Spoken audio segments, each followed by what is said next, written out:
I drove 9 brutal hours through a Christmas Eve blizzard to bury my grandfather and settle his bankrupt farm estate, only to pull into the driveway and find 3 HOA rental cops chaining his old John Deere to a repo truck. They waved what looked like official papers and smirked like they thought I was just some grieving kid with no fight left. "Step out of that tractor right now, sir, or you're under arrest for trespassing and interfering with a court-ordered seizure," the lead guard barked. I snatched the papers. It was nothing more than an HOA violation notice. No judge's signature, no court stamp. "Farm's condemned for unpaid fines," he said. "Everything gets hauled away today." Grandpa Harold Fletcher had died only 3 months earlier. No one had mentioned fines, seizures, or any of this. These people had waited until Christmas Eve to strip a dead man's legacy. The freezing wind carried diesel fumes and their smug entitlement straight into my face. I stared the guard down and said, very calmly, "You picked the wrong day and the wrong family." What they didn't know was that for the last 15 years, I had hunted financial criminals for the FBI. Standing in my grandfather's driveway, watching rented security steal his tractor, I felt like a rookie again, but only for a moment. Harold's Christmas tree farm had fed dreams since 1962. Every December, the air smelled of fresh pine and hot chocolate, while families wandered 40 acres looking for the perfect tree. Kids rode on his shoulders, parents debated height, and Grandpa just smiled, helping load their choice onto car roofs with rope that smelled like barn hay and diesel. Then cancer came like a freight train. Medical bills ate everything. Experimental treatments, 3 surgeries, specialists who charged more per hour than most people made in a month. The farm went bankrupt 18 months ago, but Harold kept fighting until his heart gave out in September. I've been managing the estate remotely from an undercover assignment in Seattle. Lawyers said it was straightforward: sell equipment, pay debts, keep the land. Nobody mentioned the vultures waiting for the perfect moment to strike. That moment arrived in the form of Victoria Ashworth. She stepped out of a white Escalade like she was inspecting conquered territory. Designer handbag worth more than Grandpa's monthly Social Security, clipboard gripped like a legal weapon, dead shark eyes that screamed HOA president with a god complex. Her vanity plate read, "Community standards," because subtlety is apparently dead and buried next to common decency. "Mr. Fletcher," she purred, voice dripping fake concern. "Victoria Ashworth, Pine Ridge Estates Development Authority. We have a situation that requires immediate attention." She thrust a thick folder at me. I flipped through surveillance photos, violation notices, and bills that made my federal salary look like pocket change. $47,000 in accumulated fines for overgrown landscaping, unpermitted structures, unauthorized commercial activity, failure to maintain community aesthetic standards. "Commercial activity," I said. "This is a Christmas tree farm that's been here since Eisenhower was president." "Was a Christmas tree farm," she corrected, heels clicking on frozen dirt like a countdown. "Community standards evolve, Mr. Fletcher. Your grandfather's rustic approach no longer aligns with current property values or neighborhood expectations."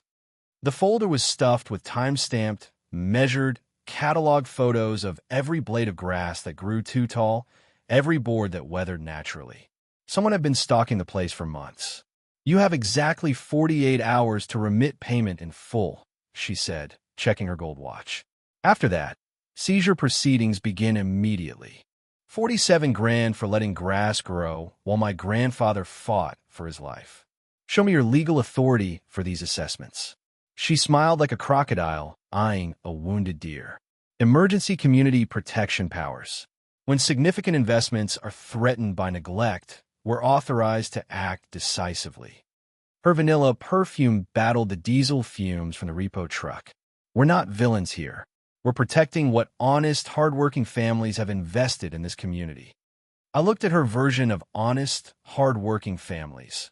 Cookie-cutter McMansions squatting on former rangeland like suburban tumors. Every lawn perfect as a golf course. Every driveway identical. Every house screaming, "I moved here from California and brought my unrealistic expectations with me." But I could still see the real Pine Ridge in the distance. Hank's auto shop with Christmas lights strung between the bay doors, Margaret's little house where she taught third grade for 40 years, her porch light still welcoming. Places where community meant helping your neighbor, not calculating their property tax contribution. Of course, Victoria purred. If payment proves financially challenging, we have investors standing by to purchase at fair market value. 20 cents on the dollar should adequately compensate for such distressed assets. 20 cents. For 60 years of Christmas memories and 3 generations of sweat equity. That's when it clicked like a gun being cocked. This wasn't bureaucratic harassment. This was a heist, organized, calculated, probably illegal, and exactly the kind of sophisticated financial crime I'd spent my career dismantling. The next morning, Christmas Day, because apparently even Jesus gets no respect from these people, I was nursing coffee that tasted like motor oil when a convoy pulled in. County Environmental Inspector Bradley Kowalski climbed out, followed by 3 guys in hazmat suits and a news crew that just happened to be in the neighborhood. Environmental emergency assessment, he announced, waving paperwork. Anonymous tip reported potential soil contamination from illegal agricultural chemicals. Grandpa used about as much chemistry as a kindergarten art class. I photographed his badge. The name looked familiar. Kowalski pointed at the old fertilizer shed like it was Chernobyl. Immediate hazmat cleanup required. $85,000 payable within 72 hours or the property gets condemned. 85 grand on top of Victoria's 47. Over Christmas weekend, when every court was closed, the news crew swooped in. Channel 7 News, sir, how do you respond to allegations that your family farm has been poisoning the local water supply? The same well that had tested clean every year for 6 decades. While the reporter shoved a microphone in my face, I stared at Kowalski's signature. Then it hit me, Oregon 2022 developer kickback scheme. This bastard had falsified contamination reports to help developers steal waterfront property.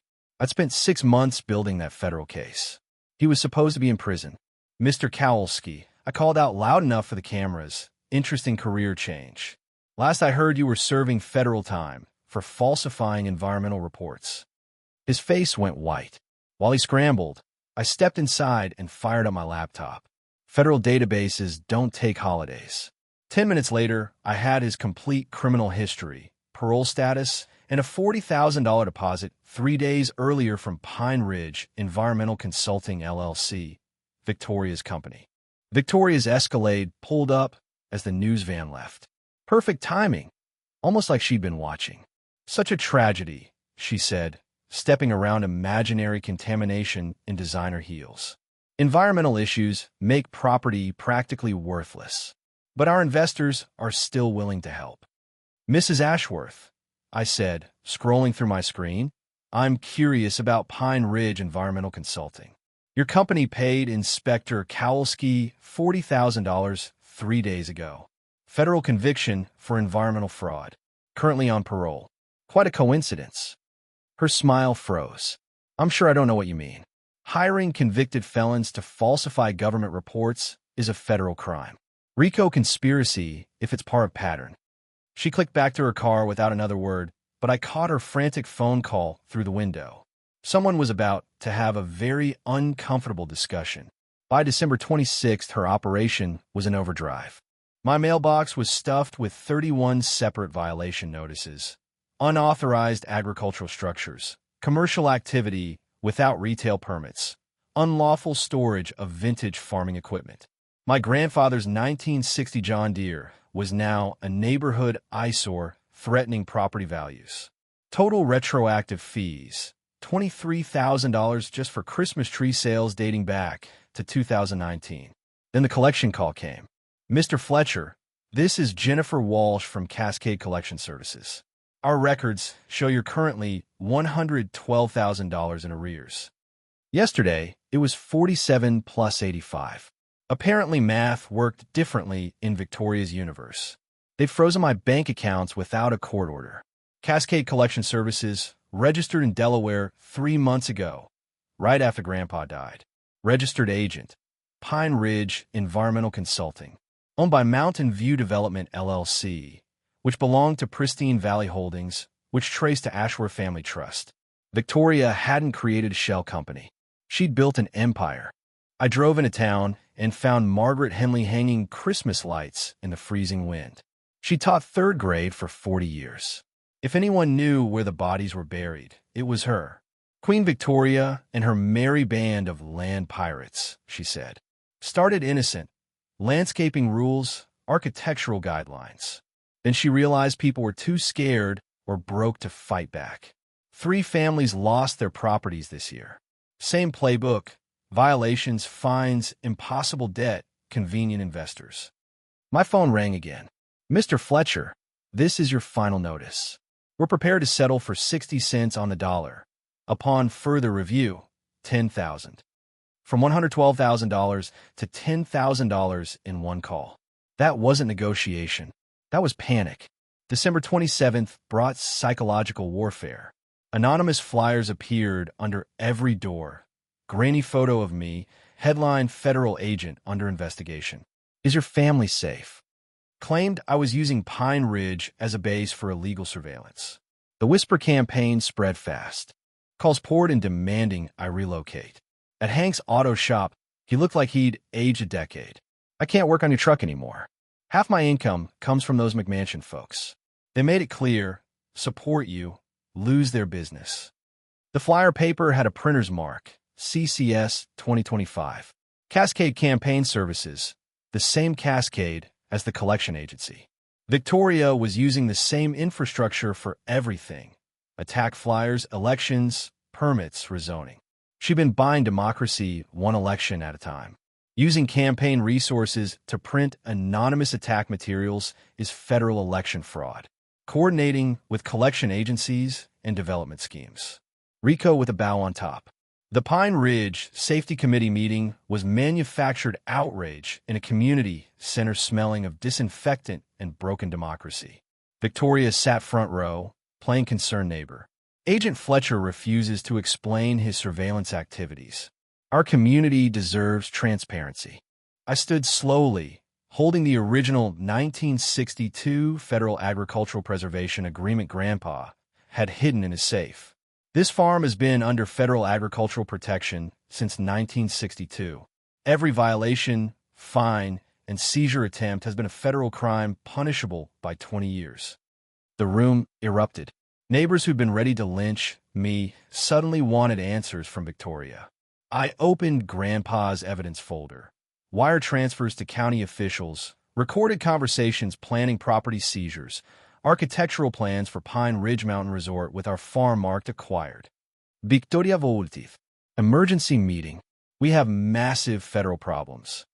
That night, her development office lit up like a Christmas tree. Luxury cars arrived, County Commissioner Walsh, Bank President Tom Walsh, expensive suits. I spent the next morning on encrypted calls with my former partner in Seattle. You stumbled into a RICO conspiracy while settling your grandfather's estate. They targeted federally protected property. Conservative estimate, $12 million in damages. Federal warrants were approved. Task force arriving soon. I flipped the script. Called Margaret. How would you feel about hosting Christmas Eve service at the Fletcher farm? Called Hank. Needed contractors to make the old barn safe, pro bono community work. Word spread through the old network. By noon, I had commitments from 12 contractors, the Historical Society, local businesses, 3 church choirs. Channel 12 News got the real angle. Federal agent honoring grandfather's legacy with community Christmas service at historically protected farm threatened by development fraud. December 23rd, I woke to the smell of diesel where it shouldn't be. Security cameras caught Victoria's nephew Derek soaking the barn walls with 5-gallon containers at 3 a.m. If they couldn't steal it legally, they'd burn it and blame faulty wiring during the service. Then Chief Inspector Williams from the State Fire Marshal's office called. Same voice as Kowalski, impersonating yet another official. Emergency closure orders. I ran the voice through federal recognition software. Same parole-violating felon. Within an hour, real fire trucks, genuine marshals, environmental inspectors, and hazmat arrived. The barn was declared deliberate sabotage, environmental terrorism on federal property. By afternoon, Pine Ridge looked like a federal crime scene. Agent Sarah Sterling arrived. When you said Rico, you didn't mention attempted mass murder. Victoria made one final play. Convoy of sheriff deputies, code enforcement, health inspectors, every bribed local official trying to shut down the service. Sarah stepped forward. This property is under federal jurisdiction. Any interference is obstruction of justice, witness intimidation, civil rights conspiracy. They were treated like vampires from sunlight.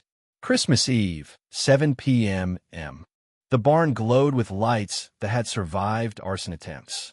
Over 600 people gathered despite threats. National news trucks lined the driveway. Pastor Williams spoke. We gather to celebrate Christmas, community, and truth's victory over deception. 3 black SUVs roared up. Sheriff Deputy Martinez bullhorned.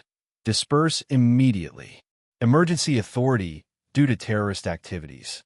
Sarah held up a federal court order establishing exclusive jurisdiction. Every member of Victoria Ashworth's network was arrested 2 hours ago. Commissioner Walsh, Bank President Walsh, Kowalski, all in federal custody. Martinez withdrew the orders.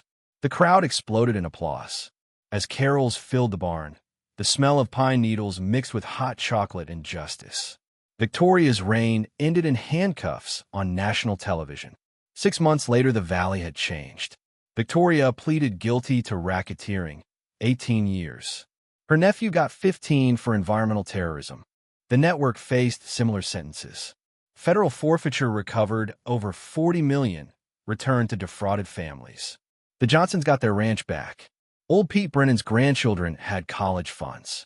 The Fletcher Farm Christmas tree business boomed. 2,000 trees sold.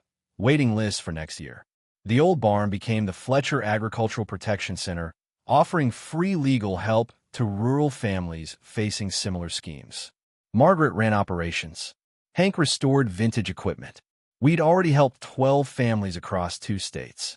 The annual Fletcher Farm Festival became the Valley's biggest economic driver. Even the California transplants volunteered, using their skills to help other communities fight fraud. Last week at the town meeting, the agenda was normal. Road maintenance, school funding, winter prep. No emergency motions, no power grabs. Just people solving problems together. Walking through the barn afterward, Grandpa's portrait hung beside the Federal Preservation Certificate.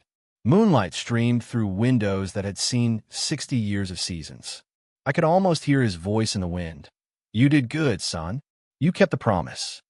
My phone buzzed. New case in Wyoming. Similar pattern. Interested in consulting. I texted back. When do we start? Sometimes the best Christmas gift is the chance to keep giving.